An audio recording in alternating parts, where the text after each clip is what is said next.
মুকুন্দপুরের ঘটনা, গাছের ডাল কাটতে গিয়ে এক যুবকের মৃত্যু। মুকুন্দপুরের এই ঘটনায় তোলপাড় কুমিল্লা বরুড়া উপজেলার মুকুন্দপুর গ্রামে।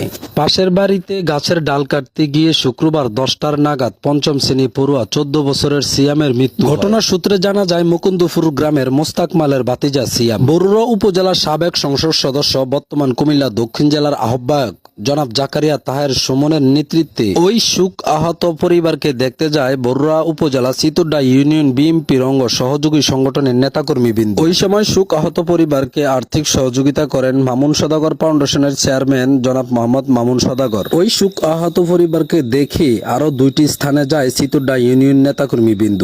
চিতুরডা ইউনিয়ন বিএনপির নেতাকর্মীবৃন্দ মুকুন্দপুর ও বাতাবাড়িয়া 2 অসুস্থ পরিবারের মাঝে দেখতে যান। অসুস্থ রোগীদেরকে দেখে তাদের আর্থিক ব্যয়বহুল খরচের জন্য তাদেরকে মামুন সওদাগর ফাউন্ডেশনের পক্ষ থেকে তাদেরকে আর্থিক সহযোগিতা করা হয়। অসুস্থ ব্যক্তিদের জন্য ও নিহত সিয়ামের জন্য দোয়া মিলাদ ক্যাম্প করে দোয়া করা হয়। ইয়া নবী সালাম আলাইকা, ইয়া রাসূল সালাম আলাইকা, ইয়া হাবিব সালাম আলাইকা, সালাওয়াতুল্লাহ আলাইকা, ইয়া নবী সালাম আলাইকা, ইয়া রাসূল সালাম আলাইকা, ইয়া হাবিব সালাম। হাসপাতালের মাধ্যমে আল্লাহ মেহরবানি করে, আল্লাহ আমরা গুনাহগার, আমরা পাপী, আল্লাহ তার জন্য আমরা ক্ষমা চাই। আল্লাহ মেহরবানি করে দয়াল নবীজি রসুল আপনার রহমতের দরিয়ার দিকে তাকে সাফাই আজলা নসিব করে।